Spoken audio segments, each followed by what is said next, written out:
আসসালামু আলাইকুম। এটিএন বাংলা সংবাদে সবাইকে স্বাগত জানাচ্ছি। আফরোজ আক্তার কামাল। শুরুতেই বিআরবি কেবলস সংবাদ শিরোনাম। ১৬ বছর পর নকআউট পর্বে প্রথম জয় স্পেনের। অস্ট্রিয়ার বিদায়, কাল ভোরে নামছে মেসির আর্জেন্টিনা।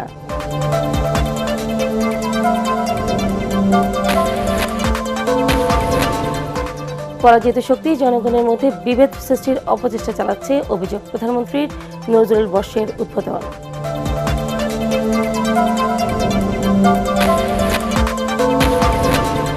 বাংলাদেশের অভ্যন্তরীণ বিষয়ে কারো হস্তক্ষেপ মানবে না বেইজিং। প্রধানমন্ত্রী তারেক রহমানের চীন সফর সফল, দেশটির রাষ্ট্রদূত।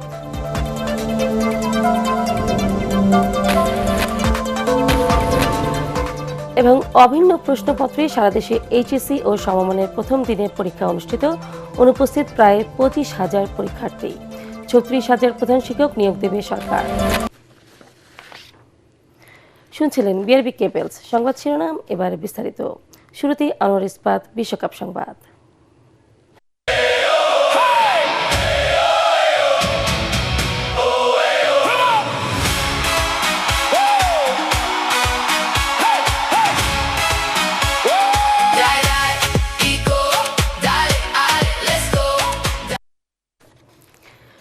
বিশ্বকাপ শিরোপা পুনরুদ্ধারের অভিযানে সঠিক পথে আছে স্পেন। খেলায় ছন্দ খুঁজে পাওয়ার পাশাপাশি গোলও পেল। দলের হয়ে দুটি গোল করেন মিকেল ওইরাজাবাল, অন্য গোলটি পেদ্রো পেরো। এতে ৩ বিশ্বকাপ পর নকআউট ম্যাচ জিতে বিশ্বকাপের শেষ ১৬তে উঠল স্পেন। পরগারমানের রিপোর্ট। নিখুঁত পাস, চোখ ধাঁধানো ড্রিবলিং আর তিকি তাকার নান্দনিক ছন্দ তো ছিলই। গোল করে বিজয়ের আনন্দ আর গোল বাতিলের বেদনা সহ সবই ছিল স্পেন অস্ট্রিয়া ম্যাচে। এসব এক সুতোয় বেঁধে বিজয়ের মালাটা গাঁথল লুইস ডি লা ফন্তের দল স্পেন। তাতে ২০১০ সালের পর নকআউট পর্বে প্রথম জয়ের দেখা পেল লা রোজারা। শুরুতেই সমান তালে লড়াই করলেও অস্ট্রিয়ার তেজ কমাতে বেশি সময় নেয়নি স্পেন। পেদ্রি, রদ্রি ও অ্যালেক্স বায়েনা তিনজনের লা রোজাদের মাঝমাঠ গুছিয়ে নিয়ে আক্রমণ করতে থাকে অস্ট্রিয়ার সীমানায়। ১১ মিনিটে ইয়ামালের পেনাল্টি আবেদন আমলে নেননি সুইডেনের রেফারি গ্লেন নিবার্ন। সতীর্থের ফাউল করার অপরাধে ২৯ মিনিটে মার্ক কুকুরেল্লার গোলও বাতিল করেন রেফারি। অবশেষে ৩৬ মিনিটে কুকুরেল্লার কাছ থেকে বল পেয়ে দারুণ এক গোল করে দলকে এগিয়ে দেন ওইরাজাবাল। ২০১০ সালে আন্দ্রেস ইনিয়েস্তার পর দ্বিতীয় স্প্যানিশ খেলোয়াড় হিসেবে নকআউট পর্বে গোল করলেন তিনি। আনন্দে নেচে ওঠে লস অ্যাঞ্জেলস স্টেডিয়াম। প্রথমার্ধের যোগ করার সময় অ্যালেক্স বায়েনার ফ্রিকিক ক্রসপিসে লেগে প্রতিহত হলে আবারও গোল বঞ্চিত হয় ইউরোপিয়ান চ্যাম্পিয়ন স্পেন। বিরতির পরও প্রতি আক্রমণে ভরসা ছিল অস্ট্রিয়ার। ৬১ মিনিটে সোসা কাকচিকের হেড স্পেনের ক্রসবারে বাতাস লাগিয়ে বাইরে চলে যায়। অস্ট্রিয়ার আক্রমণে যেন গোল ক্ষুধা বাড়ে ইয়ামালদের। ৬৬ মিনিটে রক্ষণভাগের খেলোয়াড় পেদ্রো পোরো দারুণ এক হেডে ব্যবধান দ্বিগুণ করেন। কিশোর প্রতিভা ইয়ামালকে কোচ তুলে নিলেও গোল ক্ষুধা কমেনি স্পেনের। ৮৯ মিনিটে দলের তৃতীয় ও নিজের দ্বিতীয় গোলটি করেন ওইরাজাবাল। ১৯৮৬ সালে এমিল বুত্রাগুয়েনের পর নকআউট পর্বে স্প্যানিশ খেলোয়াড় হিসাবে ২ গোল করলেন ওইরাজাবাল। শেষ বাঁশি বাজার সঙ্গে সঙ্গেই জয়ের আনন্দ নিয়ে মাঠ ছাড়ে স্পেন। ২০১০ সালের পর এবারে প্রথম নকআউটে জিতল স্পেন। বিশ্বকাপের রাউন্ড অফ 16-এ পর্তুগাল ক্রোয়েশিয়া ম্যাচ বিজয়ের সঙ্গে লড়বে ইয়ামাল, পেদ্রি, ওইরাজাবালরা। পরাগারমান, এটিএন বাংলা। পরাজিত শক্তি মানুষের মধ্যে বিভেদ সৃষ্টির অপচেষ্টা চালাচ্ছে, অভিযোগ করে প্রধানমন্ত্রী তারেক রহমান বলেছেন, সরকার নিরাপদ রাষ্ট্র বিনির্মাণে অঙ্গীকারাবদ্ধ। সারা দেশে একযোগে নজরুল বর্ষ ২০২৬-২৭-এর আনুষ্ঠানিক উদ্বোধন করে তিনি বলেন, অন্যায়ের বিরুদ্ধে রুখে দাঁড়াতে জাতীয় কবি কাজী নজরুল ইসলাম সবসময় জাতির অনুপ্রেরণার উৎস। বিস্তারিত জানাচ্ছেন কামরুজ্জামানুর রাজি। সচিবালয়ের মন্ত্রী পরিষদ কক্ষে ভিডিও কনফারেন্সের মাধ্যমে সারা দেশে নজরুল বর্ষ উদযাপন কর্মসূচির উদ্বোধন করেন প্রধানমন্ত্রী তারেক রহমান। এ উপলক্ষে স্মারক ডাকটিকিট ও লোগো উন্মোচন করেন প্রধানমন্ত্রী। পরে নজরুল বর্ষের বিভিন্ন কর্মসূচি নিয়ে প্রধানমন্ত্রী নজরুল গবেষক ও শিল্পীদের সাথে মত বিনিময় করেন। এ সময় তারেক রহমান বলেন, পরাধীন পর্যুদস্ত জাতির ভাগ্যাকাশে কবি নজরুলের আবির্ভাব ছিল আলোকবর্তিকার মতো। অন্যায়, অবিচার আর অসুন্দরের বিরুদ্ধে কবির কলম ছিল শানিত অস্ত্র। শোষণ, নির্যাতনের বিরুদ্ধে রুখে দাঁড়াতে নজরুল শুধু বর্তমান নয়, ভবিষ্যৎ প্রজন্মের পাথেয়। অন্যায়, অবিচারের বিরুদ্ধে রুখে দাঁড়াতে তিনি আমাদের অনুপ্রেরণা। তার প্রাসঙ্গিকতা এবং প্রয়োজন কখনোই ফুরোয় না। আমাদের মহান মুক্তিযুদ্ধে তার কবিতা ও গান ছিল অনুপ্রেরণার প্রবল উৎস। তেমনি আমাদের সকল আন্দোলন সংগ্রামে তার সৃষ্টিশীলতাই হয়ে ওঠে প্রতিবাদ প্রতিরোধের মূল ভাষা। দেশব্যাপী সাহিত্য সম্মেলন, সাংস্কৃতিক উৎসব, প্রকাশনা কার্যক্রম, নাট্য উৎসব ও চিত্র প্রদর্শনী সহ নানা আয়োজনের মাধ্যমে বছরব্যাপী নজরুল বর্ষ উদযাপন করা হবে জানিয়ে প্রধানমন্ত্রী বলেন, তার সাম্যের গানই হতে হবে আমাদের ঐক্যবদ্ধ থাকার দর্শন। আমাদের জাতীয় কবি কাজী নজরুল ইসলাম যেমন বলেন, গাহি সাম্যের গান। সেখানে আসিয়া এক হয়ে গেছে সব বাধা ব্যবধান। সেখানে মিশেছে হিন্দু, বৌদ্ধ, মুসলিম, খ্রিস্টান। এ সময় তিনি বলেন, অপশক্তি মানুষের মধ্যে বিরোধ সৃষ্টির চেষ্টা করছে, তবে সরকার সব অপপ্রয়াস ব্যর্থ করে মানুষের নিরাপত্তা বিধানে বদ্ধপরিকর। অপশক্তি নিজেদের হীন দলীয় স্বার্থে মানুষের মধ্যে বিভেদ, বিরোধ সৃষ্টির অপচেষ্টা চালালেও সবাই মিলেমিশে থাকাই বাংলাদেশের মানুষের আবহমান কালের মূল্যবোধ। বর্তমান সরকারও এমন এক রাষ্ট্র এবং সমাজ বিনির্মাণের লক্ষ্যে কাজ করছে, যেখানে ধর্ম, বর্ণ নির্বিশেষে প্রতিটি মানুষ নির্বিঘ্নে নিরাপদে বসবাস করবে। কামরুজ্জামান রাজীব, এটিএন বাংলা, ঢাকা। সচিবালয়ে প্রধানমন্ত্রী তারেক রহমানের সভাপতিত্বে মন্ত্রী পরিষদ বৈঠক অনুষ্ঠিত হয়েছে। এতে বিভিন্ন বিষয়ে আলোচনা হয়। বৈঠক শেষে ব্রিফ করেন মন্ত্রী পরিষদের সচিব নাসিমুল গনি।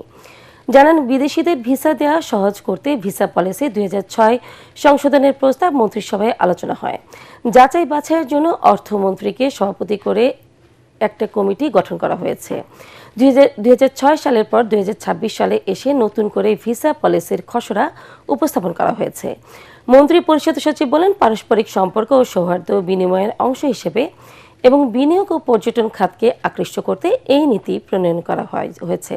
ভিসা নীতিতে যেসব দেশ কালো তালিকাভুক্ত ছিল তা আগের মতোই আছে। ভিসার ক্ষেত্রে 34টি ক্যাটাগরি করা হয়েছে। 20 বছর পরে আবার একটা ভিসা পলিসি প্রণয়ন করা হয়েছে। বিদেশিদের বাংলাদেশে আগমন ও প্রস্থানকে সহজ ও সুশৃঙ্খল করা, বিদেশি বিনিয়োগ, ব্যবসা ও দক্ষ মানব সম্পদ আকৃষ্ট করা, পর্যটন, আতিথেয়তাকে খাতকে উৎসাহিত করা, প্রযুক্তি ও জ্ঞান স্থানান্তর নিশ্চিত করা, জাতির নিরাপত্তা ও আন্তর্জাতিক কূটনৈতিক ভারসাম্য বজায় রাখা, পারস্পরিক নীতির ভিত্তিতে আন্তর্জাতিক ভ্রমণ ব্যবস্থাপনা করা এবং আধুনিক এবং সেবামুখী অভিবাসন কাঠামো গড়ে তোলার উদ্দেশ্যে ভিসা পলিসি 2026-এর খসড়া পরিমার্জনের জন্য মাননীয় অর্থমন্ত্রীর সভাপতিত্বে একটি মন্ত্রিসভা কমিটি গঠন করা হয়েছে। প্রধানমন্ত্রী তারেক রহমানের চীন সফর শতভাগ সফল হয়েছে বলে জানিয়েছেন ঢাকায় নিযুক্ত দেশটির রাষ্ট্রদূত ইয়ো ওয়েন। তিস্তা মহাপরিকল্পনায় চীনের সমর্থন অব্যাহত থাকবে জানিয়ে তিনি বলেন, বাংলাদেশের অভ্যন্তরীণ ইস্যুতে কারো হস্তক্ষেপ মেনে নেবে না বেইজিং। তিনি বলেন, চীন বাংলাদেশ সম্পর্ক বর্তমানে ইতিহাসের সর্বোচ্চ পর্যায়ে রয়েছে। মিজান শাহজাহানের রিপোর্ট।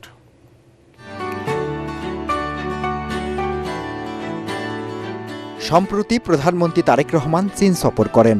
সফরে তিনি দেশটির রাষ্ট্রপতি, প্রধানমন্ত্রী সহ নীতি নির্ধারকদের সঙ্গে বৈঠক করেন।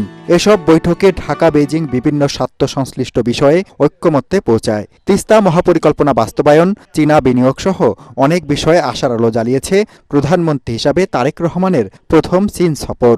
সফরের বিষয়ে প্রতিক্রিয়া জানাতে রাজধানীর বারিধারায় চীনা দূতাবাসে সংবাদ সম্মেলন করেন দেশটির রাষ্ট্রদূত ইয়াও ওয়েন। এ সময় তিনি বলেন, তারেক রহমানের চীন সফরের মাধ্যমে দ্বিপাক্ষিক সহযোগিতার নতুন দিগন্ত উন্মোচিত হয়েছে। During Honorable Prime Minister Tareq Rahman's visit to China, দুই দেশের মধ্যে রাজনৈতিক ও অর্থনৈতিক সম্পর্ক আরও জোরদারে এ সফর গুরুত্বপূর্ণ ভূমিকা রাখবে। বিশেষ করে বাণিজ্য, বিনিয়োগ এবং অবকাঠামো উন্নয়নে ভবিষ্যতে আরও ঘনিষ্ঠভাবে কাজ করার সুযোগ তৈরি হয়েছে। বাংলাদেশের অনুরোধে তিস্তা প্রকল্পে চীন কাজ করবে। ভারত বা অন্য কোনো ইস্যু আমাদের ভাবনার বিষয় নয়। রাষ্ট্রদূত ইয়াও ওয়েন আরও জানান, বাংলাদেশ ও চীন আঞ্চলিক সংযোগ জোরদারে নতুন বিকল্প নিয়ে কাজ করবে। নতুন সরকারের প্রধানমন্ত্রী তারেক রহমানের প্রথম চীন সফর সম্পূর্ণভাবেই সফল হয়েছে। এই সফরে দুই দেশের কৌশলগত পর্যায়ে সম্পর্কের উন্নতি হয়েছে। চীন বাংলাদেশ সরাসরি সংযোগ এবং চীন মিয়ানমার বাংলাদেশ অর্থনৈতিক করিডোর উন্নয়নের বিষয়টিও গুরুত্ব দিচ্ছে। তিস্তা মহাপরিকল্পনা বাস্তবায়নে চীন বদ্ধপরিকর। এক্ষেত্রে অন্য কোনো দেশের হস্তক্ষেপ সহ্য করা হবে না বলেও জানান চীনা রাষ্ট্রদূত। মিজান শাহজাহান, এটিএন বাংলা, ঢাকা। স্বাধীনতার ঘোষক শহীদ রাষ্ট্রপতি জিয়াউর রহমানকে নিয়ে রচিত বীর রাষ্ট্রনায়ক জিয়াউর রহমান শীর্ষক গ্রন্থের মোড়ক উন্মোচন করেছেন প্রধানমন্ত্রী তারেক রহমান। সচিবালয়ের মন্ত্রী পরিষদ বিভাগের প্রধানমন্ত্রীর কার্যালয়ে 3 খণ্ডে প্রকাশিত গ্রন্থটির মোড়ক উন্মোচন করেন তিনি। বিশিষ্ট গবেষক ও লেখক কালাম ফয়েজের রচিত গ্রন্থটিতে শহীদ রাষ্ট্রপতি জিয়াউর রহমানের রাষ্ট্র পরিচালনা, নেতৃত্ব, উন্নয়ন দর্শন এবং জাতীয় জীবনে তার বহুমাত্রিক অবদান তুলে ধরা হয়েছে। এ সময় প্রধানমন্ত্রীর প্রেস সচিব সালেহ শিবলি এবং অতিরিক্ত প্রেস সচিব আতিকুর রহমান রুমন উপস্থিত ছিলেন।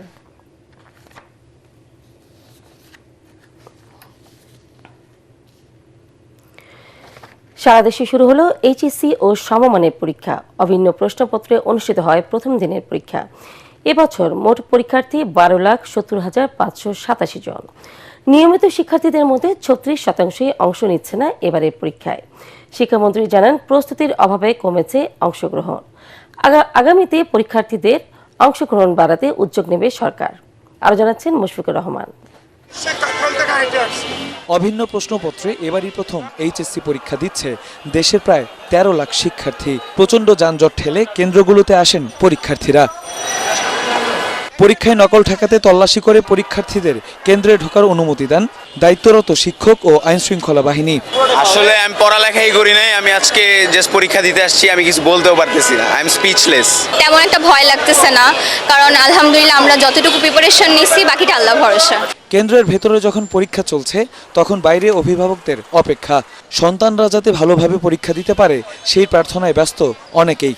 পাশাপাশি অভিন্ন প্রশ্নপত্রে পরীক্ষা হওয়ায় সন্তোষ প্রকাশ করেন অনেক অভিভাবক। একই প্ল্যাটফর্মে হলে সারা বাংলাদেশের বাচ্চারা একই সিলেবাসে একই ধরনের প্রশ্নে পরীক্ষা দিবে, এটা রেশনালি সবার জন্য ভালো। এবার নাকি সাইলেন্স এক্সফেল যেটা বলে ওটা হবে, কিন্তু এটা তো আমি জানতাম না। টেনশন তো কাজ করছে বাইরে, সবাই যে কেউ যে যার মতো করে টেনশন করছে। সায়েন্সের সাবজেক্টগুলো আর কি যেহেতু গ্যাপ পড়ে নাই মাঝে, একদিন করে এত বড় সিলেবাস আসলে কভার করাটা একটা অনেক টাফ হয়ে যায়, চ্যালেঞ্জের বিষয়। এদিকে তুলনামূলক সহজ প্রশ্ন হওয়ায় খুশি পরীক্ষার্থীরা। তুলনামূলকভাবে আজকে একটু এমসিকিউটা হার্ড হয়েছে, কিন্তু সিকিউতে সবাই আশা করি ভালো করবে। প্রশ্নের মান স্ট্যান্ডার্ড আছে, এখানে তেমন হার্ড হয়নি তেমন ইজি হয়নি, একেবারে স্ট্যান্ডার্ড। নকলের জন্য অনেক গার্ড দিছে। এমনিতে যেগুলো দিছে ভালোই ছিল, কিন্তু মানে পেঁচানো ছিল, ঘুরানো পেঁচানো ছিল। এখন আর পরীক্ষা হলে গিয়ে পাহারা দিতে হবে না। দেশের সব পরীক্ষা কেন্দ্রে ডিজিটালি তদারকি করা হচ্ছে বলে জানিয়েছেন শিক্ষামন্ত্রী আ.ন.ম এহসানুল হক মিলন। আমাদের ক্লোজ সার্কিট ক্যামেরা রয়েছে, আমাদের টিচাররা আজকে সচেতন, আমাদের অভিভাবকরা সচেতন, প্রশাসন সচেতন রয়েছে এবং পুলিশ বিভাগ তারা বডি ক্যাম ব্যবহার করছে। এবার এইচএসসি ও সমমান পরীক্ষায় নিয়মিত শিক্ষার্থীদের মধ্যে 36% অংশ না নেওয়া প্রসঙ্গে শিক্ষামন্ত্রী বলেন, ভালো প্রস্তুতি না থাকায় অনেক শিক্ষার্থী এবার পরীক্ষায় অংশ নেয়নি। আগামীতে শিক্ষার্থীদের অংশগ্রহণ বাড়াতে পদক্ষেপ নেবে সরকার। অনেকে এবার প্রস্তুতি নিতে পারেনি বিধায় ভাবছি, তবে আমরা এই বিষয়টি গুরুত্ব দিয়ে দেখব। ক্লাসরুম এডুকেশন, টিচার্স ট্রেনিং প্রোগ্রামগুলো আমরা বাড়িয়ে দেব, সিলেবাস, কারিকুলাম এবং সময় সবকিছু আমরা সুন্দরভাবে সাজিয়ে যেন আগামী দিনে এই ড্রপ আউট না হয়। লিখিত পরীক্ষা 8 আগস্ট এবং ব্যবহারিক পরীক্ষা 15 আগস্টের মধ্যে শেষ করার নির্দেশনা দিয়েছে শিক্ষা মন্ত্রণালয়। মুশফিকুর রহমান, এটিএন বাংলা, ঢাকা। অবশেষে দীর্ঘ 9 বছর পর সরকারি প্রাথমিক বিদ্যালয়ে প্রধান শিক্ষক নিয়োগে জট খুলল। আপিল বিভাগের রায় পক্ষে আসায় 36,000-এর বেশি শূন্য পদে প্রধান শিক্ষক নিয়োগ দেওয়া হবে বলে জানিয়েছেন শিক্ষামন্ত্রী। একই সাথে নিয়োগ দেওয়া হবে 38,000 সহকারী শিক্ষক। শিক্ষামন্ত্রী জানান, শিক্ষক নিয়োগের পাশাপাশি প্রাথমিককে শিক্ষার মান বাড়াতে জোর দিচ্ছে সরকার। রিপোর্টে জানাচ্ছেন মাহবুব কবির চপ্পল। 2013 সালে 26,000 বেসরকারি প্রাইমারি স্কুলকে জাতীয়করণ করে সরকার। জ্যেষ্ঠতার ভিত্তিতে ওই স্কুলগুলোর 383 জন শিক্ষক প্রধান শিক্ষক হিসেবে নিয়োগ পেতে হাইকোর্টে রিট করেন। এরপর থেকে প্রধান শিক্ষক নিয়োগ প্রক্রিয়া আটকে যায়। 2019 সালে তাদের পক্ষে হাইকোর্ট রায় দিলে আপিল করে সরকার। এই জটিলতায় 65,000-এর বেশি প্রাথমিক বিদ্যালয়ের অর্ধেকই প্রধান শিক্ষক শূন্য হয়ে পড়ে। দীর্ঘ 9 বছর পর ওই রিটের নিষ্পত্তি করল আদালত। কেটে গেল নিয়োগ জটিলতা। 65,000 প্লাস স্কুলের ভিতরে 36,000 প্লাস স্কুলে আমরা ইতিমধ্যে এত বছর ধরে আমরা প্রধান শিক্ষক দিতে পারছিলাম না। প্রধান শিক্ষক ছাড়া একটা স্কুল অচল হয়ে যায়। অ্যাপিলেট ডিভিশনে এই মামলাটি অ্যাকসেপ্ট হয়েছে, অর্থাৎ আমরা আমাদের শিক্ষক নিয়োগের অধিকার ফেরত পেয়েছি। এই যে আমরা পাওয়ার কারণে আমরা 36,235টি শিক্ষককে প্রধান শিক্ষক অ্যাপয়েন্টমেন্ট দিতে পারবো এবং সেই সাথে ইমিডিয়েটলি আমরা 38,443 জন অ্যাসিস্ট্যান্ট টিচার নিয়োগ দিতে পারবো। প্রধানমন্ত্রীর নির্দেশে আপিলটি দ্রুত নিষ্পত্তিতে বিভিন্ন উদ্যোগ নেওয়া হয়েছে বলে জানান অ্যাটর্নি জেনারেল। মাননীয় প্রধানমন্ত্রী মন্ত্রণালয়ের সঙ্গে একত্রে এই বিষয়টির গুরুত্ব অনুধাবন করে রাষ্ট্রের পক্ষ থেকে অ্যাটর্নি জেনারেল হিসেবে কত দ্রুত সম্ভব এই আইনি জটিলতা কাটিয়ে ওঠা যায় সে মর্মে আমাদের প্রতি আমাদের মতামত চেয়েছেন। আমরা বলেছি যত দ্রুত সম্ভব এই মামলাটি শুনানি সম্পন্ন করার মাধ্যমেই এর একটা সুরাহা হতে পারে। সরকারি প্রাথমিকে শিক্ষক সংকট পূরণ করে মানসম্পন্ন শিক্ষা নিশ্চিতে সরকার কাজ করবে বলে জানান শিক্ষামন্ত্রী। প্রাইমারি স্কুলগুলো আছে, শিক্ষার্থী দিন দিন কমছে, চলে যাচ্ছে কিন্ডারগার্টেন। আপনি যে কথাগুলো বলেছেন এটা আমরা অবগত আছি এবং আমরা এগুলিকে অ্যাড্রেস করছি। তিনি জানান, শিক্ষা সেক্টরে 30,000 মামলা ঝুলে আছে, সেগুলো দ্রুত নিষ্পত্তি করে সরকারি বেসরকারি শিক্ষক নিয়োগ প্রক্রিয়া জোরালো করা হবে। আমরা বাকি কাজগুলো সমাপ্ত করে মাহবুব কবির চপল, ATN বাংলা, ঢাকা। স্কুলে চলে যাবে। ভোক্তা পর্যায়ে 12 কেজি বোতলজাত LPG সিলিন্ডারের দাম 357 টাকা কমিয়ে 1,528 টাকা নির্ধারণ করা হয়েছে, যা আগে ছিল 1,885 টাকা। নতুন এই মূল্য ঘোষণা করেছে Bangladesh energy regulatory commission BERC। বৃহস্পতিবার সন্ধ্যা 6 থেকে কার্যকর হয়েছে নতুন দর। একই সঙ্গে কমানো হয়েছে গাড়িতে ব্যবহৃত অটো গ্যাসের দামও। লিটার প্রতি 86 টাকা 93 পয়সার পরিবর্তে নতুন দাম নির্ধারণ করা হয়েছে 70 টাকা 40 পয়সা। এর আগে সবশেষ গত 2 জুন LP গ্যাসের দাম সমন্বয় করেছিল BERC। আওয়ামী লীগ সরকারের আমলে সশস্ত্র বাহিনীর 150 জন বঞ্চিত এবং বরখাস্ত কর্মকর্তার পদোন্নতি ও প্রাপ্য আর্থিক সুবিধা ফিরিয়ে দিচ্ছে সরকার। প্রতিরক্ষা মন্ত্রণালয়ের জারি করা প্রজ্ঞাপনে এই নির্দেশ দেওয়া হয়। সরকারের এমন সিদ্ধান্তে সন্তোষ জানিয়েছেন সশস্ত্র বাহিনীর বঞ্চিত অফিসাররা। দীর্ঘদিনের প্রাপ্য সম্মান, মর্যাদা ও স্বীকৃতি দেয়ায় সরকারকে ধন্যবাদ জানান তারা। বিডিআর মেসাকার আমরা চেয়ে দেখছি আমার ভাইরা মারা যাচ্ছে, কিছু করি নাই। এই সেনাবাহিনী আমরা চাই না। আমরা সেনাবাহিনী চাই যে অপরাধ দণ্ড হবে, বাট এটা যেন অন্যায়ভাবে হ্যান্ডেলিং না করা, রাজনীতিভাবে হ্যান্ডেল না করা হয়। আমি কিন্তু সংবিধানও চ্যালেঞ্জ করেছি, আমি জাতীয় সঙ্গীতও চ্যালেঞ্জ করেছি, আমি 30 লক্ষ শহীদের ফিগারও চ্যালেঞ্জ করেছি। কারণ এই সংবিধান বানানোর কোনো অধিকার আওয়ামী লীগের ছিল না 1972 সালে। জোড়াতালি দিয়ে আর চলবে না, আমাদের নতুন সংবিধান করতে হবে। সশস্ত্র বাহিনীর যে সমস্ত আইন কানুন আছে ওগুলো তো অনেক সংস্কার করতে হবে। এগুলোর জন্য ভিন্ন ভিন্ন কমিটি করে যেখানেই মানবাধিকার পরিপন্থী কোনো আছে সেখানেই সংশোধন করতে হবে। এবার খেলার খবর।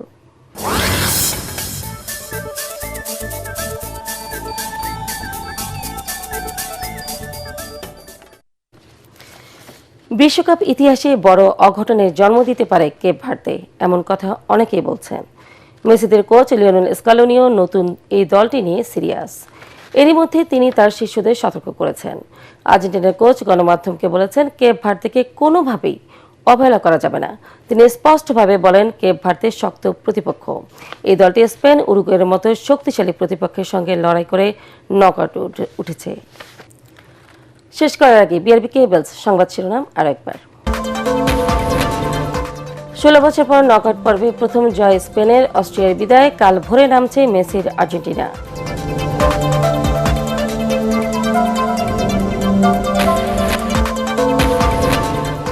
পরাজিত শক্তি জনগণের মধ্যে বিভেদ সৃষ্টির অপচেষ্টা চালাচ্ছে, অভিযোগ প্রধানমন্ত্রী নজরুল বর্ষের উদ্বোধন।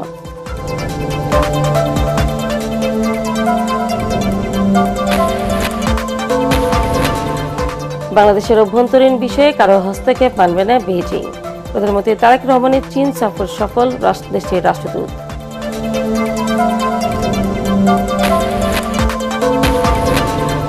এবং অভিন্ন প্রশ্নপত্রে সারা দেশে এইচএসসি ও সমমানের প্রথম দিনের পরীক্ষা অনুষ্ঠিত, অনুপস্থিত প্রায় 25,000 শিক্ষার্থী।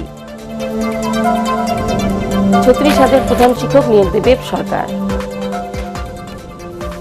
পরবর্তী সংবাদ দেখার আমন্ত্রণ জানিয়ে এখনকার মতো শেষ করছি। এটিএন বাংলার সংবাদ ইউটিউবে দেখতে ব্রাউজ করুন youtube/18bangla news। ধন্যবাদ।